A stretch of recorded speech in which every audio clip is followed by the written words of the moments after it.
रानी कैकेयी जब राजा दशरथ से वर मांगा थी, उसी समय का भजन। राम मोरे गइलनि वनमा हो नहीं भावे भवनवा। राम मोरे गइलनि वनमा हो नहीं भावे भवनवा। भावे ना भवनवा हो भावे ना भवनवा। भावे ना भवनवा हो भावे ना भवनवा।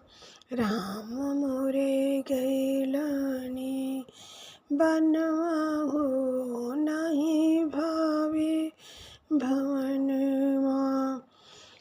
रानी कैकेयी परण उठनली, राजा दशरथ से वर मंगली। वर मंगली रानी कैकेयी परण एक ठनली। राजा दशरथ जी से वर मंगली।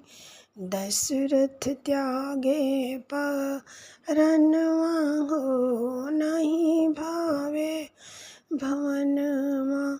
दशरथ जी त्यागे परनवा हो नहीं भावे भवनवा। राम कठिन राम की बनवा पठवली रानी कैकेयी। कठिन करिश्मा बनौली रानी कैकेयी।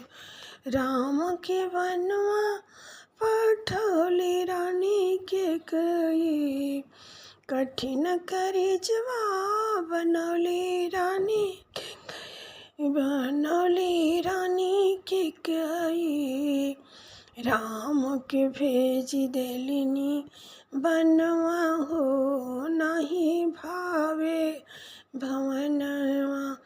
राम के भेज देलिनी बनवा हो नहीं भावे भवनवा।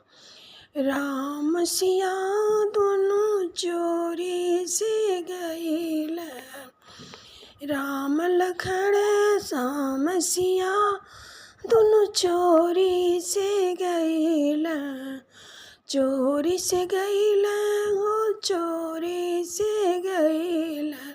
पीछे से भागेल खनवा हो नहीं भावे भवनवा। राम मोरे गइलनि वनमा हो नहीं भावे भवनवा।